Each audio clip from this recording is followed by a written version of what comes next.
Chairman साहब, मैं आपसे कहना चाहता हूँ कि हम लोग देख रहे हैं कि गरीबी सबके लिए नहीं है।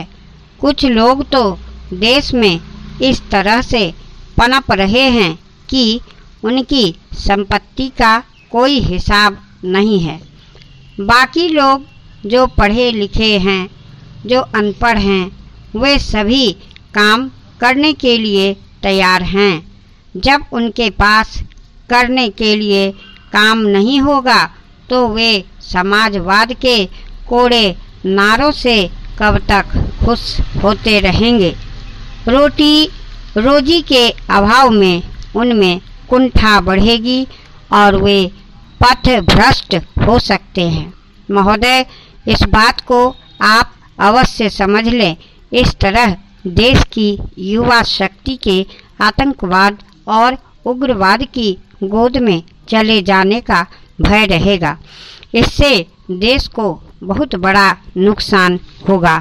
मैं स्पष्ट रूप से कहना चाहता हूँ कि आप इस संशोधन के समर्थन के बारे में दलगत दृष्टि से मत देखिए। देश में इस तरह के वातावरण से न तो जनता को और न ही सरकार को लाभ होगा, बल्कि पूरे देश को इससे हानि होगी। इसलिए मैं चाहता हूँ कि जो संविधान संशोधन विधेयक सदन में लाया गया है उसे आप खुले मन में स्वीकार करें। मैं हृदय से इसका समर्थन करता हूँ और इसमें यदि आप कोई अन्य सुझाव देना चाहें तो उसका स्वागत है।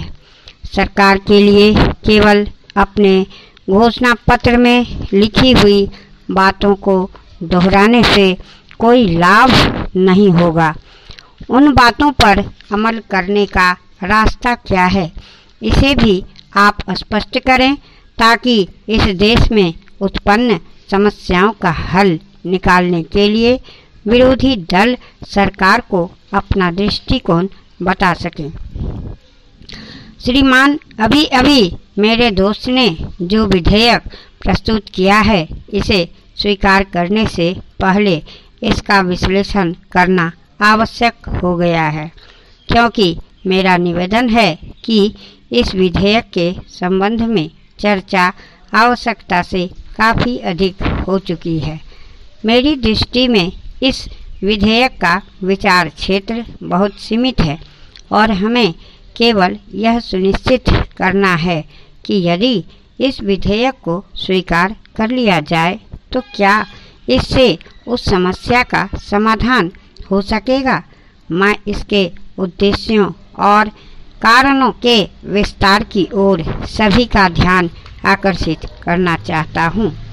मेरे दोस्त रोजगार के अधिकार को सुनिश्चित करना चाहते हैं और इसे वाद विवाद का विषय बनाना चाहते हैं।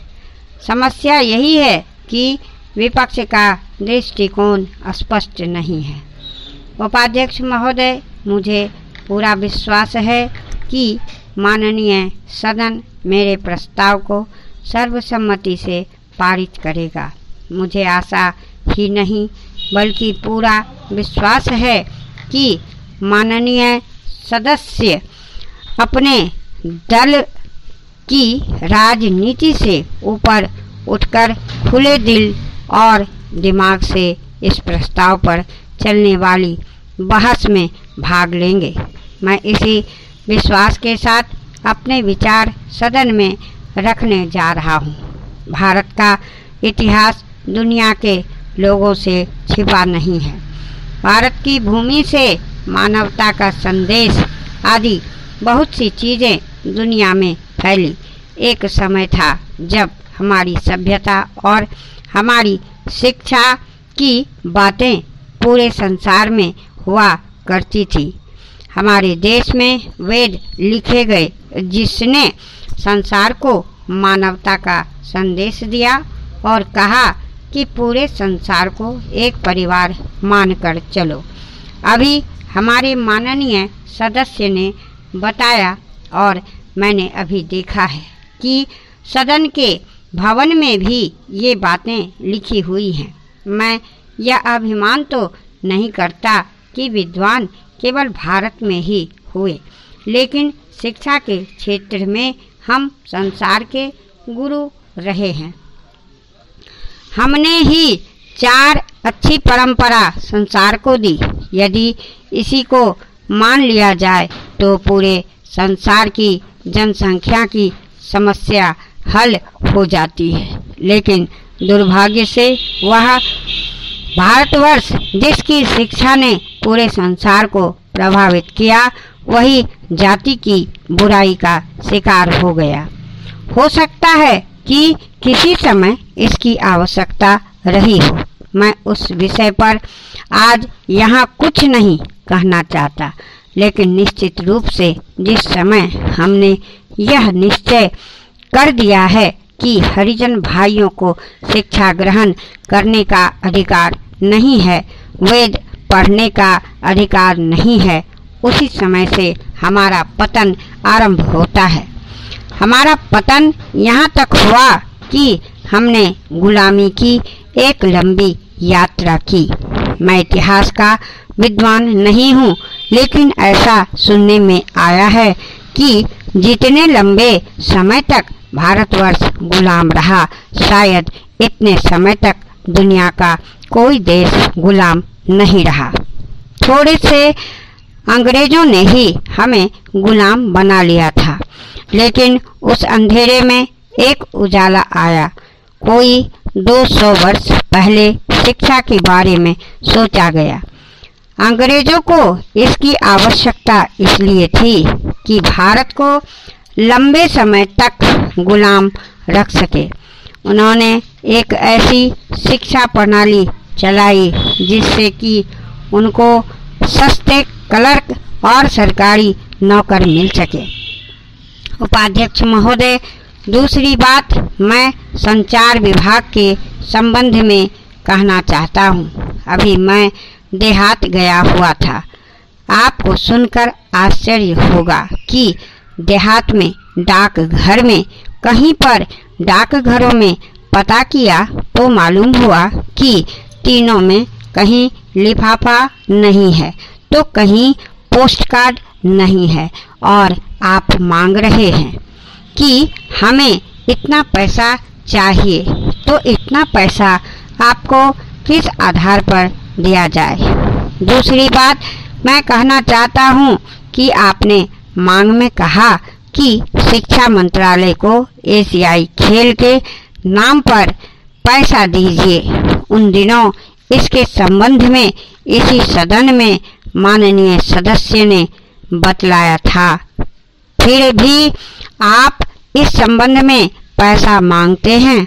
मैंने आपसे शिक्षा मंत्रालय के संबंध में एक प्रश्न पूछा था कि जो अशिक्षित लोग हैं, जो आपकी शिक्षा प्रणाली है जिसके कारण से बेरोजगार पैदा होते हैं, बेकार पैदा होते हैं, इस संबंध में शिक्षा में क्या परिवर्तन करने जा रहे हैं। मैं कहना चाहता हूँ कि जो नौजवान है वह जैसे ही शिक्षा समाप्त करके निकले उसे रोजगार मिलना चाहिए। क्या आप ऐसी व्यवस्था करने जा रहे हैं? आपकी शिक्षा पद्धति ऐसी है जो बेकारों की फौज जमा कर रही है। इस हिंदुस्तान में 2/3 लोग अशिक्षित हैं और 60 लाख लोग शिक्षित बेकार हैं। जहां उनकी फौज इस तरह से खड़ी होती जा रही है, उनके लिए आपके पास पैसा नहीं है कि आप उनको किस तरह से शिक्षा में आमूल परिवर्तन करके शिक्षित करें। आपके पास पैसा तो है, परंतु एशियाई खेल के नाम पर है। इसलिए हमारी पार्टी और हम लोगों ने इसका कड़ा विरोध किया है और अभी भी मैं विरोध करता हूँ कि आप जितना पैसा मांग रहे हैं।